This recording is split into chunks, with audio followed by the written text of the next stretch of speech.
سیاستکاروں کی جانب سے ہزاروں کروڑوں درود و سلام کے تحائف ہو محمد و آل محمد علیہ السلام کی حضور عالی میں کہ جو کہ ہمارے لیے ہدایت کا چراغ اور نجات کی کشتی بنا کر بھیجے گئے ہیں۔ اس کے بعد ہمارے سلسلۃ الذہب صوفہ امام نوربخشیہ میں تشریف لائے ہوئے تمام بزرگان دین پیران پیر، بالخصوص حضرت شیخ معروف کرخی سے لے کر تا موجودہ پیر حاضر الحاج سید محمد شاہ نورانی مدد اللہ العالی کی خدمت میں ہم گنہگاروں کی جانب سے ہزاروں درود و سلام کے تحائف پیش کرنے کے بعد سامعین محترم، اللہ تبارک و تعالی ارشاد فرماتا ہے کہ اے بندو، ایک حدیث قدسی کا مفہوم ہے کہ اللہ تبارک و تعالی ارشاد فرماتا ہے کہ رجب کا مہینہ میرا مہینہ ہے اور شعبان کا مہینہ میرے حبیب کا مہینہ ہے، جبکہ رمضان المبارک کا مہینہ میرے بندوں کا مہینہ ہے۔ تو سامعین محترم، رجب المرجب کا مبارک مہینہ ہمارے ہاتھوں سے تو گزر گیا، لیکن اب اس پر رونق اور بابرکت مہینے کی آمد ہے کہ جس میں ہمارے ائمہ علیہ السلام کی ولادت سے منسوب یہ مہینہ ہے، اور رمضان المبارک جو کہ اللہ تبارک و تعالیٰ نے اپنے بندوں کے لیے ایک تحفہ کے طور پر پیش کیا، اس مہینے کے ہم مشتاق ہیں۔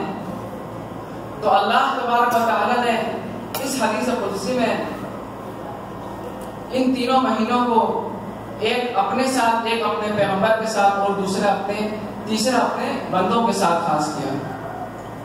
تو اسی مہینے میں تمام اکثر ائمہ علیہ السلام کی ولادت سے یہ منسوب مہینہ ہے۔ تو کوشش کیجیے گا کہ ان ایام میں جب بھی اس طریقے سے محافل و مجالس میں ہم جمع ہوئیں تو بڑھ چڑھ کے حصہ لینے کی کوشش کریں، اور اگر کسی قسم کا کوئی قصیدہ منقبت یا اس طریقے سے نعت وغیرہ آپ کو پسند آتا ہے، کسی قسم کا شعر جملہ، تو اس میں بڑھ چڑھ کے داد دینے کی کوشش کریں۔ تو اس کا فائدہ یہ ہے کہ پڑھنے والے کو بھی مزہ آتا ہے اور سننے والے کو بھی، اس سے پڑھنے والے کی بہت زیادہ حوصلہ افزائی ہوتی ہے۔ حدیث کا مفہوم ہے کہ جس شخص نے ایک مرتبہ سبحان اللہ کہا تو اللہ تبارک و تعالی جنت الفردوس میں اس کے نام کا ایک درخت لگا دیتا ہے۔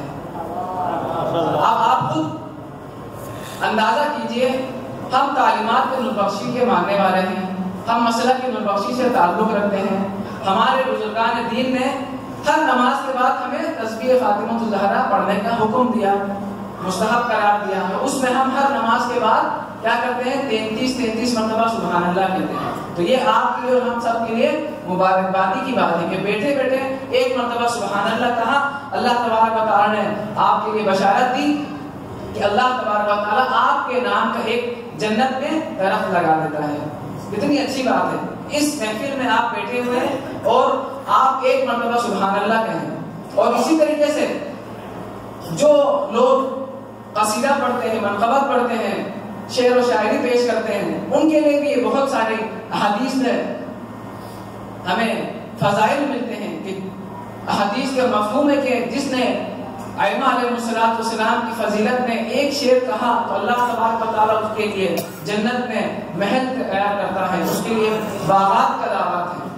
تو سامعین محترم، ان ایام سے فائدہ اٹھانے کی کوشش کریں اور مستقل طور پر چوکنا رہنے کی کوشش کریں تاکہ ان ایام سے بھرپور فائدہ اٹھایا جا سکے۔ صرف یہ نہیں کہ آئے اور ہم چلے گئے، اور اصل جو مقصد ہے حسینی یہاں سے لے کر جانا ہے وہ ہم تک نہیں پہنچ پائے، اس چیز کا آپ لوگ خیال رکھیں۔ تو آپ کے سامنے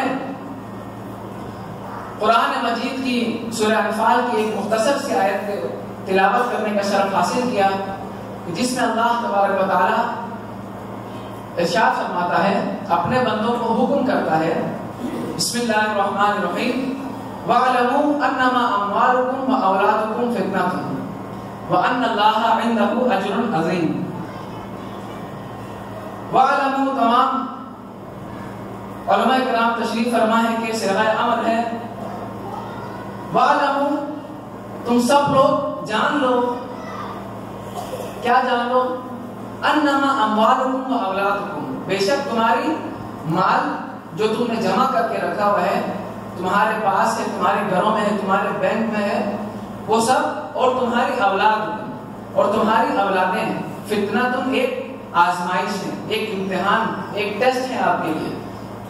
وَأَنَّ اللَّهَ، اور پھر آگے اللہ فرماتا ہے یہ تو ہے تمہارے پاس، مگر پھر کیا ہوگا؟ وَأَنَّ اللَّهَ، اور بے شک اللہ تبارک و تعالی، وَأَنَّ اللَّهَ عِندَهُ أَجْرٌ عَظِيمٌ، اور اللہ، اور جو شخص اموالکم و اولادکم اس امتحان میں پاس ہو جاتا ہے، اگر اپنے مال کو صحیح راستے پر، دین کے راستے پر، نیکی کے راستے پر لگاتا ہے، اور اپنی اولاد کو اس پر محنت کر کے، اس پہ جدوجہد کر کے، صحیح تربیت کر کے راہ راست پر رکھتا ہے، راہ راست پر لاتا ہے، تو اللہ تبارک و تعالی ارشاد فرماتا ہے وَأَنَّ اللَّهَ عِندَهُ أَجْرٌ عَظِيمٌ، تب اللہ تبارک و تعالی کے پاس اس شخص کے لیے بہت بڑا اجر ہے.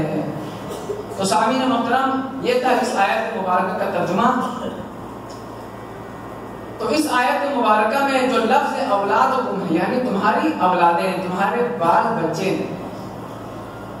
اسی پر مختصر سی گفتگو کر کے اپنی مقصد کی جانب جاؤں گا. تو اللہ تبارک و تعالی نے ارشاد فرمایا وَاعْلَمُوا أَنَّمَا أَمْوَالُكُمْ وَأَوْلَادُكُمْ فِتْنَةٌ، اے لوگوں جان لو کہ تمہاری مال اور تمہارے اولاد تمہارے لیے ایک آزمائش ہے، ایک ٹیسٹ ہے. اس اصل میں اولادکم میں جو آپ کے امتحان ہے وہ کیا ہے؟ تربیت اولاد ہے. ہم نے اصل میں اپنے اولاد کو ہم نے تو پیدا کر لیا، ہم نے سنت نبی صلی اللہ علیہ وسلم پر نکاح کر کے جائز طریقے سے آپ نے اپنے اولاد کو ایک معاشرے کو پروان چڑھایا، مگر اب اس پر آپ نے محنت بھی کی یا نہیں کی، اس کو آپ نے معاشرے کے لائق بنایا بھی نہیں بنایا کہ کل کو وہ جا کے معاشرے کو فائدہ پہنچاتا ہے یا نہیں پہنچاتا ہے. اس قسم کی خصوصیت آپ نے اپنے بیٹے کے، اپنی بیٹی کے اندر، اپنے بچوں کے اندر پیدا کیا یا نہیں. تو اصل میں تربیت کے معنی مشہور ایک لغوی اپنی کتاب میں، ایک مشہور لغات میں لکھتا ہے، اپنی لغت کی مشہور کتاب میں، راغب اصفہانی جس کا نام تھا، وہ لکھتا ہے التربیت فی الاصل هو انشاء الشیء حالا فحالا الى حد التمام. اصل میں تربیت کس کو کہتے ہیں؟ وہ انشاء الشیء حالا فحالا، یعنی انشاء کہتے ہیں کسی چیز کو پیدا کرنے کے، مگر یہاں پر بڑھانے کے معنی میں، ایک چیز کو حالا فحالا، سٹیپ بائی سٹیپ آپ نے کیا کرنا ہے؟ تدریجاً بڑھانا، اس کو بڑھاوا دینا، ایک کے بعد ایک کر کے آپ نے اس کو بڑھاوا دینا.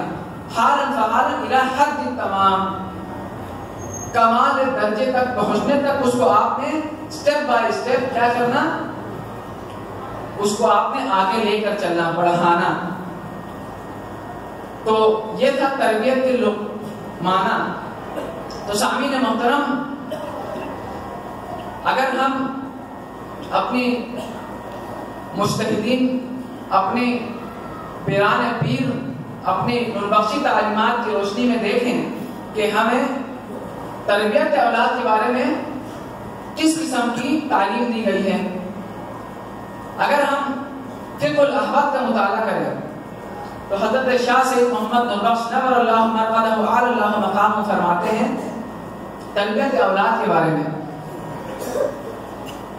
حضرت شاہ سید محمد نوربخش نور اللہ مرقدہ وعلی اللہ مقام فرماتے ہیں وَيَنْبَغِي أَنْ يُؤْمَرَ الصَّبِيُّ بِتَعَلُّمِ الطَّهَارَةِ وَالصَّلَاةِ وَالصِّيَامِ وَغَيْرِهَا مِنَ الْفَرَائِضِ قَبْلَ الْبُلُوغِ.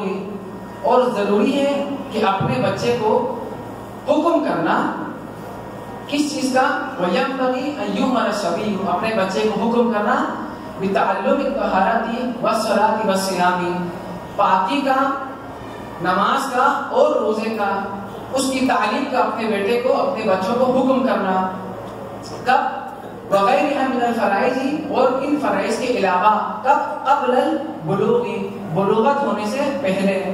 تو جب ہم نے فقہ الاحوط کا تھوڑا اور مطالعہ کرتے ہیں تو ہمیں معلوم ہوتا ہے کہ شاہ صاحب علیہ رحمہ نے لڑکی کے لیے بلوغت کا عمر 9 سے لے کر 12 سال فرمایا اور لڑکے کے لیے 12 سے 15 سال تک فرمایا۔ تو اس عمر میں ہمیں اپنے بچوں کے لیے ہمارے بخشی تعلیمات سے یہ علم حاصل ہوتا ہے، یہ تعلیم ملتی ہے کہ ہمیں اپنے بچوں کی عمر میں، کس عمر میں صحیح تربیت کرنی ہے۔ تو لڑکی کے لیے 9 سے 12 سال اور لڑکوں کے لیے 12 سے 15 سال کی عمر میں ہم نے اپنے اولاد کی تربیت کرنی ہے۔ سامعین محترم، اگر ہم اس پرفتن دور میں دیکھیں،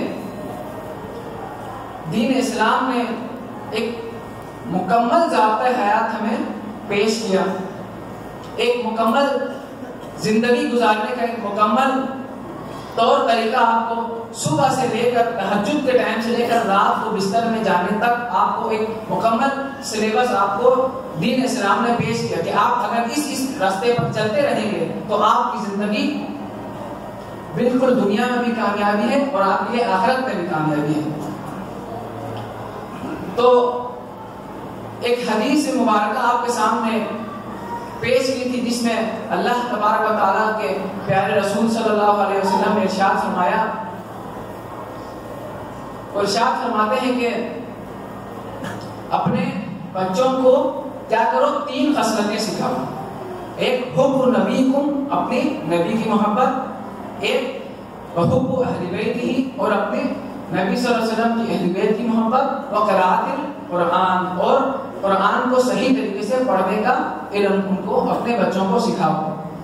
تو سامعین محترم، اگر ہم قرآن مجید کی آیت کو ایک طرف رکھتے ہیں، حدیث مبارکہ کو ایک طرف رکھتے ہیں، اور اپنے بزرگان دین کی تعلیمات کو ایک طرف رکھتے ہیں، اور پھر ہم اپنے نفس سے سوال کرتے ہیں کہ کیا ہم ان سب پر ذرہ برابر بھی پورے اترے ہیں؟ ہم کیا ان پر ذرہ برابر بھی پورے اترے ہیں؟ قرآن مجید نے فرمایا کہ تمہاری اولاد تمہارے لیے ایک فتنہ ہے، ایک آزمائش ہے۔ حدیث مبارکہ نے فرمایا 3 چیزیں اپنے اولاد کو سکھاؤ، ایک نبی کی محبت، ایک اس کے گھرانے کی محبت، اور قرآن کی تلاوت۔ آج اگر ہم دیکھیں اس پرفتن دور میں تو ہمیں کیا نظر آتا ہے کہ ہمارے جوان جو کہ مسجد سے دور ہیں، مدارس سے دور ہیں، نماز کے اوقات پر ان کو پتہ نہیں ہے کہ نماز کا وقت ہو گیا ہے، اور وہ گلی میں آپس میں شور و غل کر رہے ہیں، آپس میں باتوں میں لگے ہوئے ہیں۔ آج ہم اپنے جوانوں کو دیکھتے ہیں، آج ہم اپنے بچوں کو دیکھتے ہیں کہ کس قدر ہم نے اپنے بچوں کی تربیت کی ہے۔ نبی صلی اللہ علیہ وسلم کی محبت ہمارے بچوں کے دلوں میں آیا ہے یا نہیں؟ کیا ان کے گھرانے کی محبت ہمارے بچوں کے دلوں میں ہے یا نہیں؟ کیا ہمارے بچوں کو صحیح طریقے سے قرآن مجید پڑھنا آتا بھی ہے یا نہیں؟ یہ صرف ایک سوال کی حد تک نہیں ہے سامعین محترم، اس پہ آپ کو اس کو بہت زیادہ گہرائی میں آپ نے سوچنا ہوگا کہ کیا ہم نے اس طرح کیا ہے؟ ہم نے اپنے بچوں پر اس قدر غفلت برتی ہوئی ہے کہ اس پر ہم نے نظر شفقت کی نہیں ہے۔ اگر نظر شفقت سے آپ نے اپنے بچے کو آج دیکھا ہوتا تو اس پر آپ نے بہت زیادہ کام کیا ہوتا۔ آج آپ نے اپنی اولاد کو اگر ہم دیکھیں، اپنی اولاد کو ہم نے بس بالکل بے فکر ہو کے چھوڑا ہوا ہے، بس اسکول جا رہے ہیں، مدرسے جا رہے ہیں، ٹیوشن جا رہے ہیں، اور آ رہے ہیں، سو رہے ہیں، کھا رہے ہیں، پی رہے ہیں، اور ایک زندگی گزر رہی ہے۔ مگر اب ہم اپنے نفس سے سوال کریں، اپنے دلوں پر ہاتھ رکھیں، تو کیا ہم اپنے اولاد کی صحیح معنوں میں تربیت کر رہے ہیں یا نہیں؟ ہمارے اولاد کی دلوں میں حب نبی ہے یا نہیں؟ آج اگر ہم یہاں پر آتے ہیں، اہل بیت علیہ السلام کی مجالس و محافل بڑے زور و شوق سے مناتے ہیں، اس کے لیے چندجات بھی دیتے ہیں، یہاں پر آ کر مقررین تقریر بھی کرتے ہیں، نعت خوانی بھی ہوتی ہے، مرثیہ خوانی بھی ہوتی ہے، مگر جب آ کر اصل جو مقررین اپنا مقصد پہنچانے کی کوشش کرتے ہیں وہ صرف یہاں کی حد تک، مگر جب ہم باہر چلے جاتے ہیں تو ہم سب کچھ بھلا بیٹھتے ہیں۔ کیا ایسا نہیں ہے؟ اصل میں ایسا ہی ہو رہا ہے ہمارے ساتھ۔ کیونکہ آج ہم دیکھتے ہیں کہ بہت سے بزرگ ماں باپ یہ شکایت کرتے ہیں کہ واہ صاحب ہمارے بچے صحیح نہیں ہیں، ہمارے بچے مدرسے نہیں جاتے، ہمارے بچے نمازوں کے لیے پابندی نہیں کرتے، ہمارے بچے مسجد سے دور ہیں، مدارس سے دور ہیں۔ وہ کیوں ہے؟ کیونکہ آپ نے جب وقت ہاتھ میں تھا اپنے، تب آپ نے غفلت برتی تھی۔ جب آپ کا بچہ چھوٹا تھا، جب آپ کے ہاتھ میں تھا، سب کچھ آپ کے کنٹرول میں تھا، تب آپ نے اس کی صحیح طریقے سے تربیت نہیں کی، اس کو صحیح طریقے سے ٹائم نہیں دیا۔ اگر ہم اس دور پرفتن میں دیکھیں کہ ہمارے بچے کس قدر دین اسلام سے دور ہیں، صرف نام کے مسلمان ہیں، ان کا نام مسلمانی ہے، مگر جب حلیے کی بات کی جائے تو کہیں سے بھی اگر ہم کہیں کہ مسلمان ہیں اور کسی غیر مسلم کو اگر ہم ساتھ رکھیں تو آج اس دور میں مسلمان اور غیر مسلم میں بظاہر فرق کرنا آسان بات نہیں ہے۔ آج ہم نے یہ دعویٰ کیا ہے کہ ہم محب اہل بیت ہیں، شیعان علی ہیں، محمد و آل محمد علیہ السلام کی الحمدللہ تمام مجالس بروقت، تمام محافل بروقت مناتے ہیں۔ کیا ہم ان کی تعلیمات کو اپنی زندگی میں لاگو کرنے پر مکمل طور پر کامیاب ہوئے ہیں یا نہیں؟ سامعین محترم، جب بات آتی ہے قرآن مجید کی تو ابھی اس محفل میں ہی ہم میں سے کتنے ایسے لوگ ہوں گے جنہوں نے قرآن مجید ان کو دیکھ کر پڑھنا نہیں آتا ہوگا؟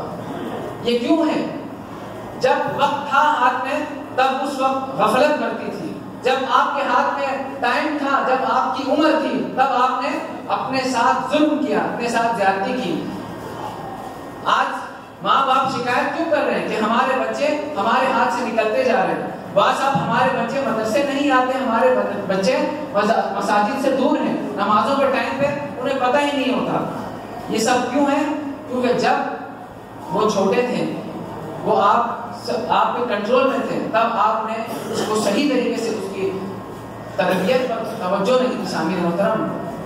اور اب جب آپ نے اس کو اپنے بچپن میں اس پر ٹائم نہیں دیا تو جب آپ کا آج بڑھاپا آپ پہنچا، آپ کے منہ سے دانت ٹوٹ کر گر گئے، جب آپ کے آنکھوں کے گوشت آنکھوں کے نیچے آ کر لٹک گئے، جب آپ کے ہڈیوں میں طاقت نہیں رہی، آپ کے جسم میں طاقت نہیں رہی، تب آپ یہاں کر سوال کرتے ہیں کہ ہمارے بچے صحیح طریقے سے دین اسلام کے فالوور نہیں ہیں، صحیح طریقے سے ہمارے بچے نمازوں کی پابندی نہیں کرتے۔ وہ کیوں؟ کیونکہ بچپن میں آپ نے ان کو ٹائم نہیں دیا۔ جب ان کا ٹائم تھا، جب وہ ٹائم مانگ رہے تھے، جب ان کو آپ کی ضرورت تھی، آپ نے ان کو ٹائم نہیں دیا۔ اب جب آپ کو ان کی ضرورت ہے تو دل پر ہاتھ رکھ کے کہیے کیا وہ آپ کو ٹائم دیں گے؟ آج کل کی اولاد یہی کر رہی ہے کہ جب ماں باپ بوڑھے ہو جاتے ہیں تو جا کر ان کو بیت السکون میں آرام و راحت کے ساتھ چھوڑ کے آ جاتا ہے، کیونکہ وہاں پر ایک اچھی زندگی گزاریں گے، وہاں پر ان کے لیے دیکھ بھال کی اچھی صورتحال موجود ہوگی۔ یہ کیوں ہو رہا ہے؟ جبکہ سکی اولاد موجود ہے گھر میں، اللہ تبارک و تعالیٰ نے اس کو یہ موقع دیا ہے کہ اس کے بوڑھے ماں باپ اس وقت میں اس نے پایا کہ ان کی خدمت کی جائے اور اپنی دنیا و آخرت سنواری جائے، تو ان کو کیوں چھوڑ کے آ جاتا ہے بیت السکون میں جا کر؟ یہ اس وقت ہوا تھا جب آپ نے اپنے اولاد کی طرف توجہ نہیں دی تھی۔ سامعین محترم، اب بھی وقت ہے کہ ہم اپنے اولاد کی طرف توجہ دیں۔ اب بھی پانی سر سے نہیں گزرا، اب بھی آپ کے اولاد آپ کے ہاتھ میں ہیں، آپ گھر کے بڑے ہیں، آپ کو اپنے گھر کو آپ اپنے گھر کے ایک طریقے سے سردار ہیں، مالک ہیں، بادشاہ ہیں، تو ایک بادشاہ کا کام یہی ہوتا ہے کہ وہ اپنے اندر جتنے بھی لوگ ہیں ان کو ان کی ضروریات کے مطابق چیزیں فراہم کریں۔ اگر آپ کے اولاد کو آپ کا وقت درکار ہے تو آپ اپنی اولاد کو دیں۔ اگر آپ ٹائم نہیں نکال پا رہے ہیں، اگر آپ کام سے لیٹ آتے ہیں، آپ تھک گئے ہیں، پھر بھی اپنی اولاد کو کم از کم 10 سے 15 منٹ، آدھا گھنٹہ ان کو دیں اور ان کو سمجھائیں کہ بیٹا آپ کیا پڑھ رہے ہو، آپ کا مشغلہ کیا ہے، آپ کے لیے کیا کیا ضروریات ہیں، آپ مجھے بتائیے۔ یہ سب ہم نے اپنی اولاد پر توجہ نہیں دینے کی وجہ سے آج ہماری اولاد جیسی، جب آپ اگر دیکھیں جوانوں میں اس وقت کوئی ان کے دماغ میں کوئی شعور نہیں دکھ رہا، ان کا ایم کیا ہے زندگی میں, مقصد حیات کیا ہے ان کی زندگی میں, کہ میں نے بڑے ہو کر اس اسٹیج پر جانا ہے, اس لیول پہ جانا ہے, اس کے بعد اپنی قوم کے, اپنے گھر والوں کے, اپنے دین کی خدمت کرنی ہے. وہ سب کہاں ہے؟ آج ہمارے معاشرے میں ہماری اولاد میں یہ چیزیں نہیں دکھ رہی. سامعین, اللہ تبارک و تعالی سورہ تحریم کی آیت میں نمبر 6 میں ارشاد فرماتا ہے, یا ایھا الذین آمنوا قوا انفسکم واہلیکم نارا علیہا ملائکۃ غلاظ شداد لا یعصون اللہ ما امرهم ویفعلون ما یؤمرون. سامعین محترم, اللہ تبارک و تعالی سورہ تحریم کی آیت نمبر 6 میں ارشاد فرماتا ہے, اہل ایمان سے مخاطب ہو کر یہ بھی آپ سن لیں, نہ کہ یا ایھا الناس فرمایا, بلکہ یہاں پر ایمان کی قید لگا دی ہے.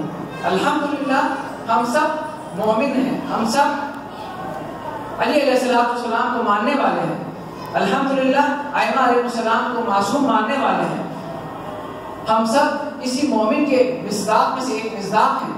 تو اللہ تبارک و تعالی ارشاد فرماتا ہے, اے ایمان والو قوا انفسکم واہلیکم نارا, اپنے آپ کو اور اپنے گھر والوں کو اس آگ سے بچاؤ, وقودها الناس والحجارہ, کہ جس کا ایندھن انسان اور پتھر ہے, کہ اس آگ میں انسان اور پتھر جلائے جائیں گے. علیہا ملائکۃ غلاظ شداد, اس پر ایسے قسم کے اللہ تبارک و تعالی نے ملائکہ مسلط کیے ہوئے ہیں کہ لا یعصون اللہ ما امرهم, غیظ و غضب والے اور غصے والے ملائکہ ہیں, فرشتے ہیں جو کہ اللہ تبارک و تعالیٰ کی کسی قسم کے حکم کی نافرمانی نہیں کرتے. وَيَفْعَلُونَ مَا يُؤْمَرُونَ, اور وہ وہی کرتے ہیں جس چیز کا انہیں حکم کیا جاتا ہے. سامعین محترم, اسی طریقے سے اللہ تبارک و تعالیٰ نے سورہ زمر کی آیت نمبر میں 15 میں ارشاد فرمایا, إِنَّ الْخَاسِرِينَ الَّذِينَ خَسِرُوا أَنفُسَهُمْ وَأَهْلِيهِمْ يَوْمَ الْقِيَامَةِ أَلَا ذَلِكَ هُوَ الْخُسْرَانُ الْمُبِينُ. اللہ تبارک و تعالیٰ نے ارشاد فرمایا, ان الخاسرین الذین, بے شک وہ لوگ جو گھاٹے میں ہیں وہ کون ہیں؟ الذین, وہ لوگ ہیں, خسروا انفسهم واہلیہم, جنہوں نے اپنے آپ کو اور اپنے گھر والوں کو کیا کیا ہوا؟ خسارت ڈالا ہوا ہے. یوم القیامت, قیامت والے دن. الا ذلک هو الخسران المبین, آگاہ رہو کہ قیامت والے دن اپنے آپ کو اور اپنے گھر والوں کو, قیامت والے دن اپنے آپ کو اور اپنے گھر والوں کو گاٹھے میں ڈالنا, خسران میں ڈالنا, یہی سب سے بڑی خسران مبین ہے. سامعین محترم, اس دنیا میں اللہ تبارک و تعالیٰ نے ہمیں اشرف المخلوقات بنا کر بھیجا, اور الحمدللہ انسان بنا کر, مسلمان بنا کر, اس پر بھی ہمیں مسئلہ کی صوفیہ امام نے بخشے سے منسلک فرمایا. اس اللہ رب العزت کا اس پر لاکھ لاکھ شکر ادا کرتے ہوئے ہمیں آج ہم اللہ تبارک و تعالیٰ کی قرآن مجید نے ان آیات کو اگر تھوڑی سی پہ دلچسپی لیں اور غور و فکر کریں کہ اللہ تبارک و تعالیٰ نے ارشاد فرمایا, اے ایمان والوں قوا انفسکم واہلیکم نارا, خود کو اور اپنے آپ کو اس جہنم کی آگ سے بچاؤ جس کا ایندھن آگ اور پتھر ہے, اور جس پر ایسے قسم کے ملائکہ مسلط کیے گئے ہیں جو کہ اللہ تبارک و تعالیٰ کے حکم کے کسی بھی حکم کی نافرمانی نہیں کرتے. آج اگر ہم سامعین محترم صرف اور صرف آپ سے تھوڑی سی توجہ طلب ہے, اپنے دلوں پر ہاتھ رکھیں, اپنے سینوں پر ہاتھ رکھیں کہ اس وقت معاشرہ کس قدر خراب ہوتا جا رہا ہے. ہم نے اپنے بچوں کی تربیت نہیں کی, یہ صرف ایک جملہ ہے, ایک قضیہ ہے, بس ہم نے اپنے بچوں کی تربیت نہیں کی. بس اگر آپ اس میں تھوڑا سا اس کے اندر ڈیپ بھی جائیں اگر آپ, تو اب آپ کو پتہ چلے گا یہ کس قدر خطرناک جملہ ہے. ہم اپنے اولاد کی تربیت نہیں کر کے ایک معاشرے کو الگ طریقے سے نقصان پہنچا رہے ہیں, کیونکہ آپ کی اولاد ہی ایک معاشرہ ہے. آپ کی اولاد پیدا ہوئی, پھر اس سے آگے اولادیں پیدا ہوئی, اس طریقے سے ایک معاشرہ بنا. اگر آپ نے اپنی اولاد کی صحیح تربیت نہیں کی تو آگے کل وہ بھی اپنی اولاد کی صحیح تربیت نہیں کر پائے گا, جس کا گناہ آپ کو ملتا رہے گا.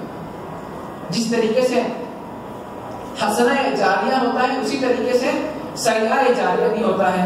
ایسی گناہ جو آپ ابھی ایک وقت میں کر تو نہیں رہے مگر اس کا گناہ آپ کو بار بار ملتا رہ رہا ہے.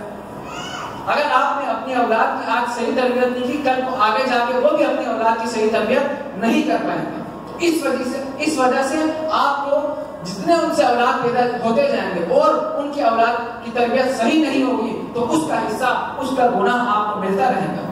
سامعین محترم تھوڑا سا جاگنے کی کوشش کریں, تھوڑا سا جاگنے کی ضرورت ہے. یہ دور اس قدر گناہوں سے بھرا ہوا, خواہشات سے بھرا ہوا دور ہمارے پاس موجود آ گیا ہے. اس میں ہمیں خود کو بھی بچانا ہے, اپنے گھر والوں کو بھی بچانا ہے, تاکہ ہم سورہ زمر کی آیت نمبر 15 کے مصداق میں سے نہ ٹھہریں. اس میں اللہ تبارک و تعالیٰ نے ان تاکید لا کر ارشاد فرمایا ان الخاسرین الذین